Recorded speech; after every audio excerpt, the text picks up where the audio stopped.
welcome to the OK Show. I'm your host, Lucy Hazelwood. Coming up on today's show, we're going to be tracing our ancestry with the Genealogy Society, fighting for cancer with skating, and we're also going to be discovering bugs at Kelowna Museums, as well as meeting with the Canadian Federation for University Women. All that and drumming coming up next.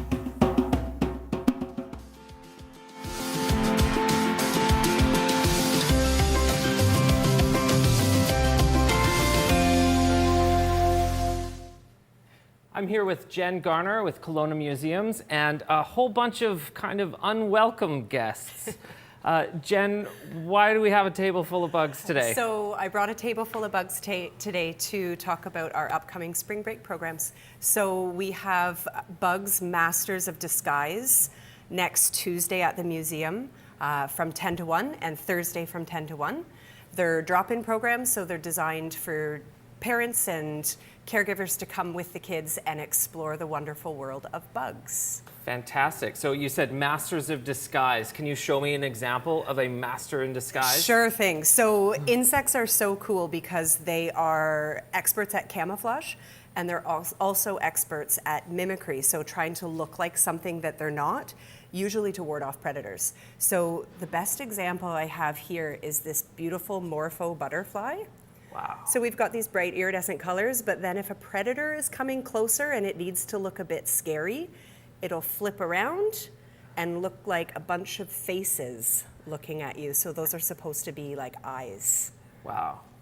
That's fantastic. Yeah. What an incredible difference. If I was a predator, looks like good dinner, and then maybe not such a good dinner. Exactly. Fantastic. Yeah. So when you're running these camps, what are some of the kids' reactions to these incredible bugs? Sometimes the kids are a little nervous at first when they, for example, pull out a drawer in an exhibit and it's full of bugs, but the nervousness or the trepidation usually only lasts about a millisecond, and then they get really excited about them. Fantastic. So some of these bugs are obviously look pretty exotic, but I think you have some local examples as well. Yeah, so a lot of the ones I brought here today are tropical, but in the biodiversity gallery at the museum, they're all local bugs. They were all donated by an entomologist named Dean Jameson. He donated his whole collection, most of the bugs he found in his backyard, and they're amazing. Wow, fantastic. Oh, that's just incredible. Have you been running the bug program for a number of years? Is this the first? We've done variations of different bug programs, but this is the first time that we have this Masters of Disguise spin on it. Excellent. So what can people expect if they're coming in, dropping in with their family? What's that experience going to be like for them? So kids will get a bug passport, and they'll be encouraged to go to different stations around the museum to get all their stamps on their passport, which means that they have to do different activities everywhere they go around the museum. Fantastic. How much is this going to cost a family? By donation. So we suggest $10 per family, but it's whatever you have in your pocket. Fantastic. Yeah. And so that's for the first week of spring break. That's right. What else have you got going on? The second week of spring break, we are doing our mystery at the museum, Tuesday and Thursday, again from 10 to 1. And it's a fairly new program. We unrolled it on Family Day this year for the first time, and it was very well received. So the idea is something went awry at night when all the staff had gone home, and the kids who come in get a decoder, and they have to decode messages as they go around the museum to figure out and solve the mystery. Fantastic. Oh, that sounds like exciting fun for the whole family. It will be. Is there an age range for kids that generally are more interested in the bugs and can have a few more questions about them? Sure. So our activities are all designed for ages 5 to 12, but we do often get younger siblings, and so we always have a little something extra if you have your 2 and 3-year-olds. There's always something that they can do as well. Oh, that's great. Could you just recap the hours and dates for me? Sure thing. So next week, Tuesday, March 20th and Thursday, March 22nd from 10 to 1 is the Bugs Masters of Disguise. And the second week on the 27th and the 29th, the Tuesday and the Thursday, is the Mystery at the Museum. Wonderful. Jen, thank you so much for coming in and speaking to us. Thanks for having me. And now more from the Feel the Rhythm Drum Circle. Thanks, CJ. And here I'm joined by Jim Coatman of the Feel the Rhythm Drum Circles. Correct. So what exactly is a drum circle? Drum circle is just people getting together and creating drum songs, just sharing rhythms and having fun with it. And you actually started one here in Kelowna. It's a community drum circle. Yes. So how do we get involved? And I mean, like, do we need previous experience with drumming? Nope. I always get people at the drum circle that have no drumming experience. I bring drums, so if people don't have drums, there'll be drums there. Perfect. And people just start right from there. Okay, and how long have you been drumming? Oh, I've been drumming since I've been 12 years old. Okay, a little bit of experience, a little bit of experience. So, well, I have a drum here, by Yes. chance. Perhaps you can teach me a couple of things. Easy. The first thing I'm noticing is I'm definitely not holding my drum the same way as yours. So tell me a little Yeah. bit what this posture So is. the throat of the drum has to be open. When it lays flat, there's no bass note. When it opens, if you bring it in, lean it forward, then Ooh, you get a bass note. well that's Yeah. fancy. Okay, I got that. And you See? hold your hand flat, or you did, excellent. That's exciting. Small goals, okay. Hang on. So your hand's nice and flat, Yep. and you bounce off the skin to let the skin ring, right. So we do it together. And this shows you have rhythm. I have rhythm. Everybody does this together. We're the only animal that can do this. Questionable. And then use both hands, alternate. Double handing. I'm not sure about this. Here we go. Yeah. You're on the road. And 2, 1, stop. Okay. Now you just have to learn the high note, so you bring your hand back. Oh, wow. Just use your fingers, and the high note, don't hit hold your thumb out so it doesn't Yep. hit the rim, and just there again, bounce off. So you can actually change the depth of the sound depending Yes. on. Oh, That's the way with the neat. djembes. That's why people usually choose djembes in drum circles, because they have the nice low note Yeah. and the nice high note. So when you create a rhythm, you have that like a bass and snare on a drum kit kind of thing. But all with your hands. All with your hands. Yeah. And zero experience needed to participate. You don't even need a drum. So far, so good. Okay, let's try this. So high notes from notes, here. and we'll just go like this, nice and steady.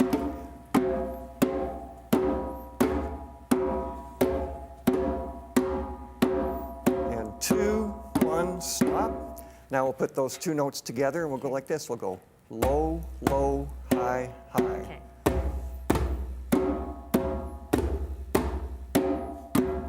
If only that was all it took. It is. This itself is a rhythm. Okay, I'll take it. I'll take it. You're a good teacher. We'll go 2, 1, stop. Okay.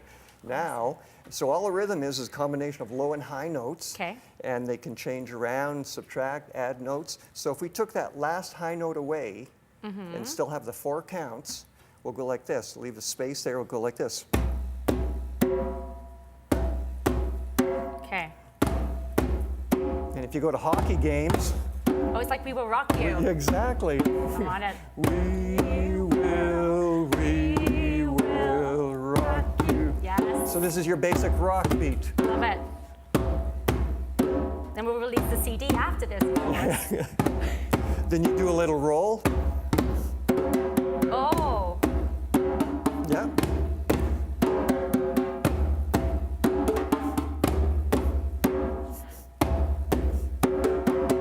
Look at us go.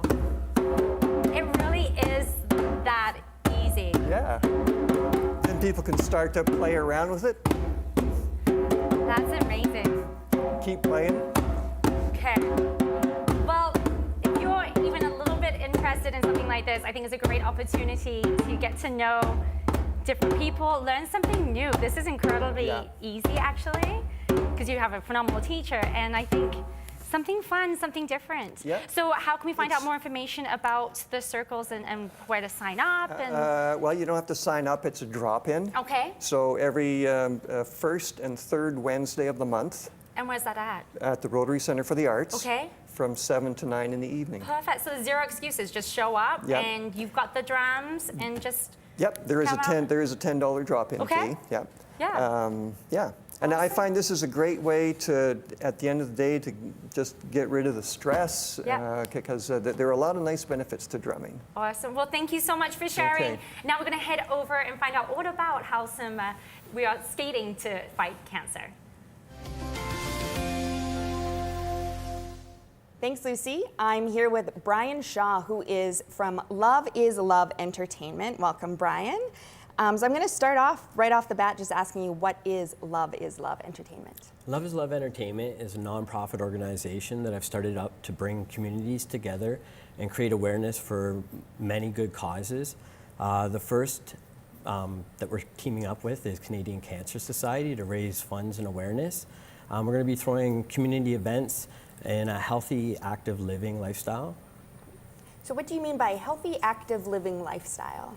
Well, we're going to have different sporting events. This one that we're first starting off with is going to be Walking on Water for a Cure, which is going to be skating for all people and their families. It's going to start off with beginner skating up to advanced. We'll have free skating, we'll have skating around pylons and so on and so forth.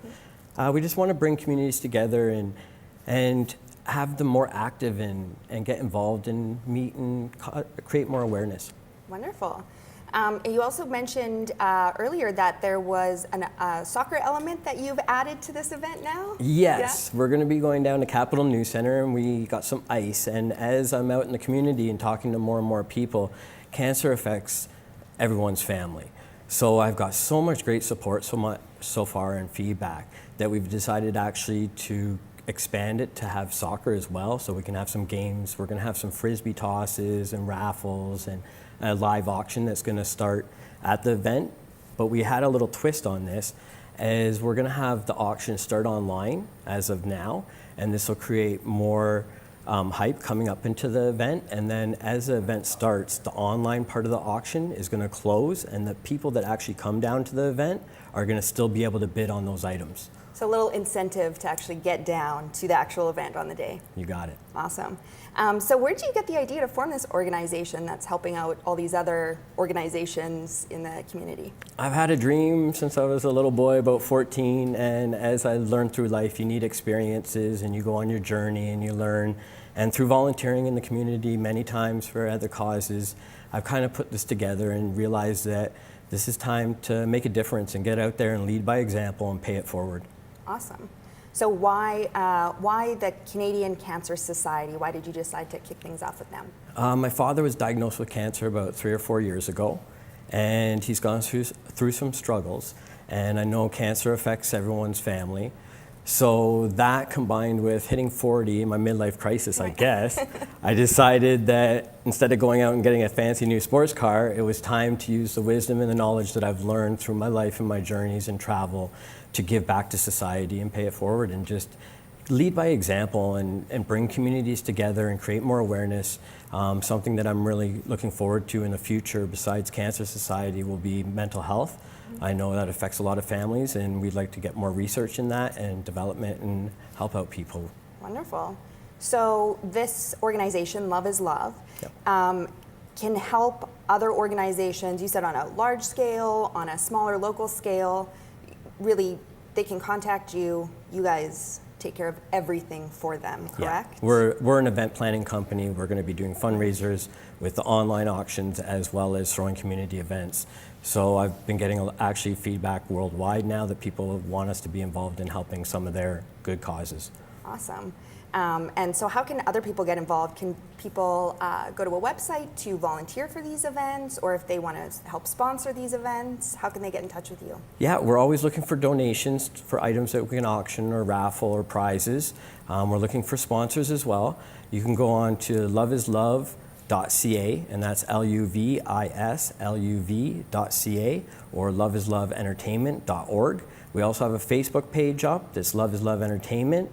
So all of our contact information will be on the website or on the Facebook page. Awesome. And so this event, can you just remind us again, it's April 14th? April 14th, it'll be at Capital News Center down on Gordon. We're going to have skating and soccer. We're going to have other fun activities, frisbee tosses, prizes, 50-50, a raffle, and our auction. And it's free, right? Just It's donation. free, just donations, yeah. Awesome. So it sounds like a great time for the whole family. Yeah. Wonderful. Thank you so much, Brian, for talking with us. Right now, we're going to go to CJ, who is going to be talking with some folks who can help you learn more about your ancestry.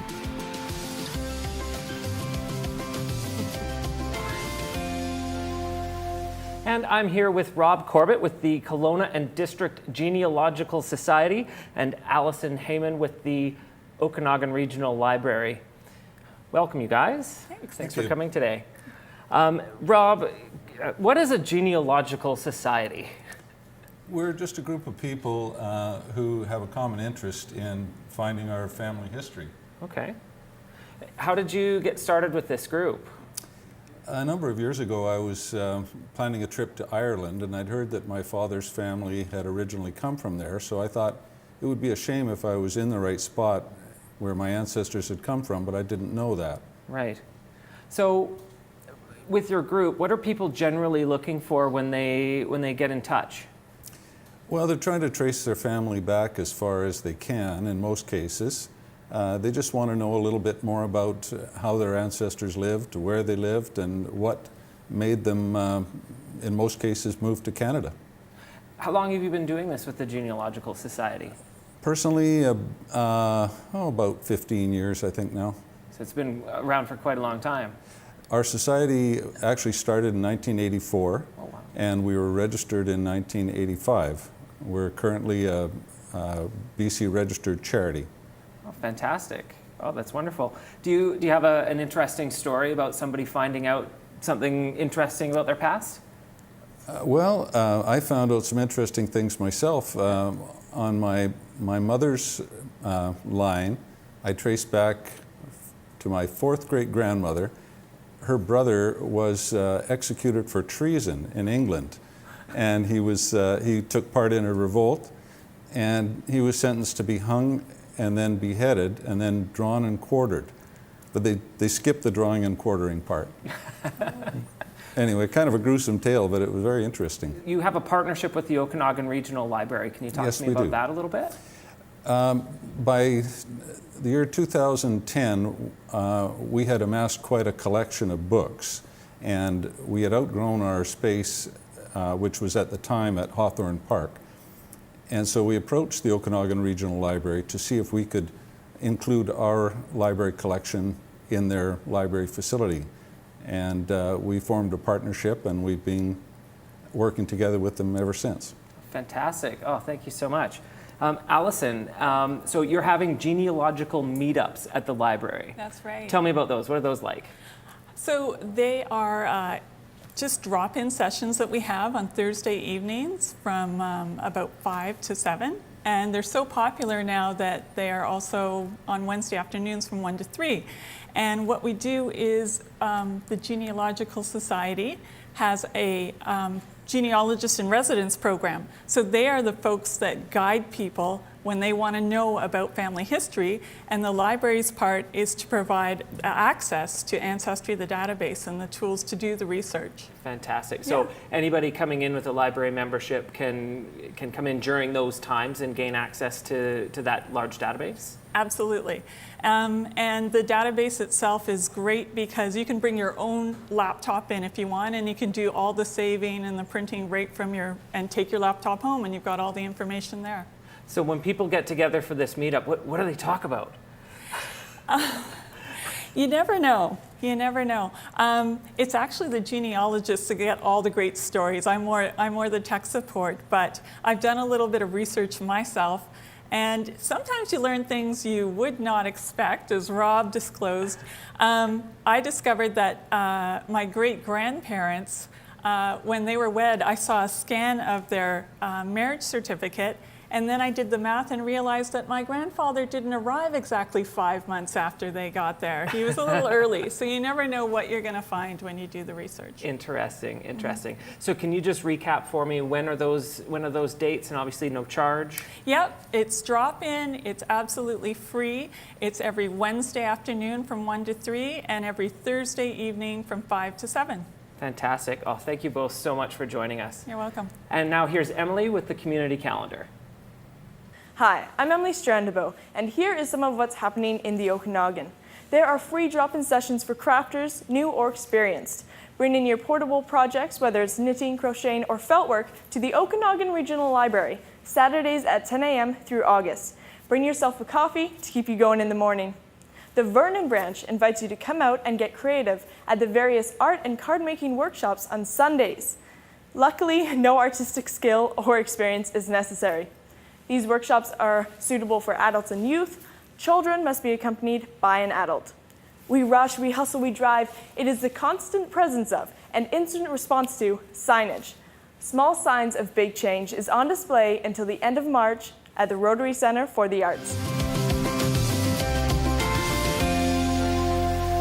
I'm here with Denise Nahanni, who is the co-vice president of the Canadian Federation of University Women. Welcome, Denise. So I'm going to ask you to tell us about the Canadian Federation of University Women. What is it all about? We shorten it to CFUW, but we are the Canadian Federation of University Women. We're also a part of the international group, which is now called Graduate Women's Studies. But this group here in Kelowna began in 1960. So we've been here for quite a long time.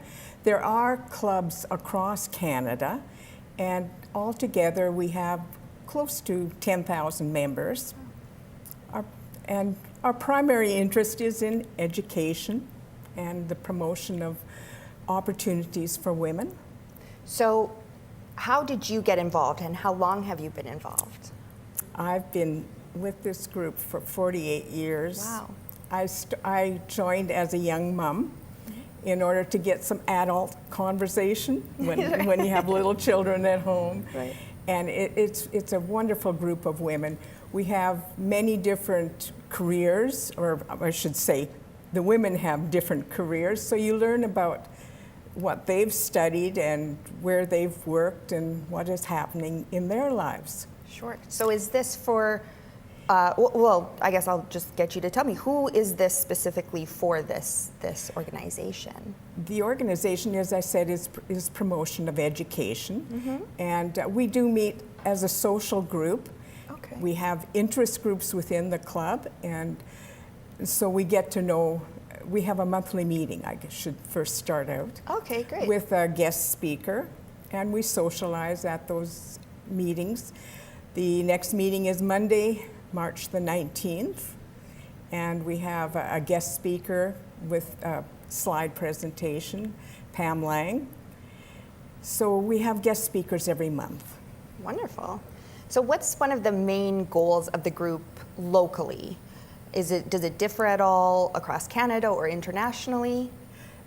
No, primarily it is for education mm-hmm. and the status of women. We here in town we raise money for scholarships. Okay. And last year I think we gave out about $15,000. Oh. And it's at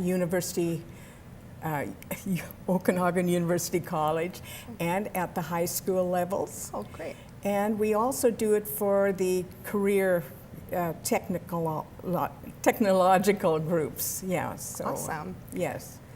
So I know you have consultative status with the United Nations. What does that mean? We have 3 ladies that are just on their way to New York right now, and they meet with other groups of ladies from basically all around the world, many, many countries. And what is happening is there will be a topic that the United Nations wants to be researched and explored more.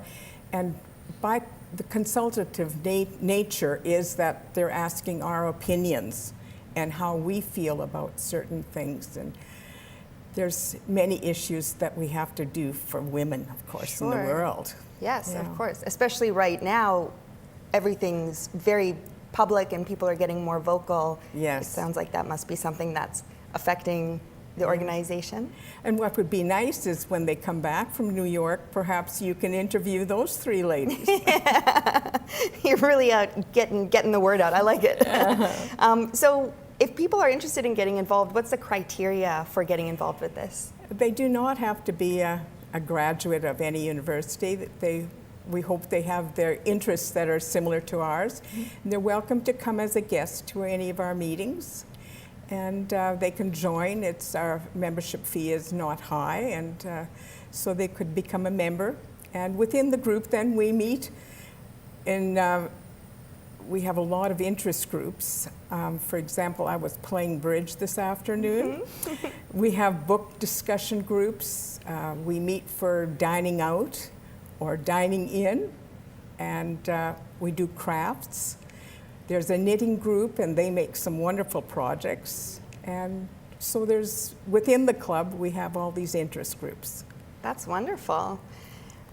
So right now we're going to say thank you to Denise, and I think we're going to start a little bit more drumming. I think we're all going to try our hands at it. So Jim, we've recruited a couple more members to our team. I'm serious, we're going to go on tour with this. Okay, so now we have extra members. Just like we would in Community Circle, what can we do? What's the next step? I'm limbering. Well, the thing is about Drum Circle, everybody starts to play different things, but it's nice to start to connect with people, and we speak in rhythms. So sometimes you can say to yourself something like the walk. You can go walking, walking, running, running, walking, walking, walking. So we can all start like that, and then I can play around it a bit too. Okay, so we'll go walking, walking.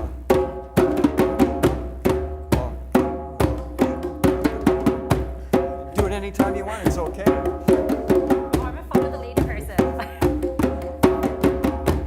Okay, stay focused.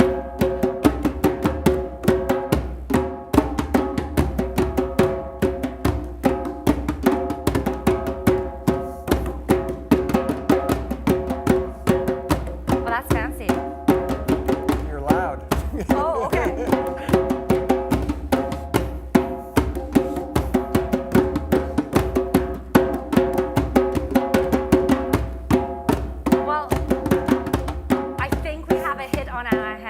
For sure. Thank you so much for tuning in. That is all from us. This has been CJ. This is Elana. I'm your host, Lucy Hazelwood. And of course, Jim from Feel the Rhythm Drum Circles. Until next time, this has been The OK Show. Ready?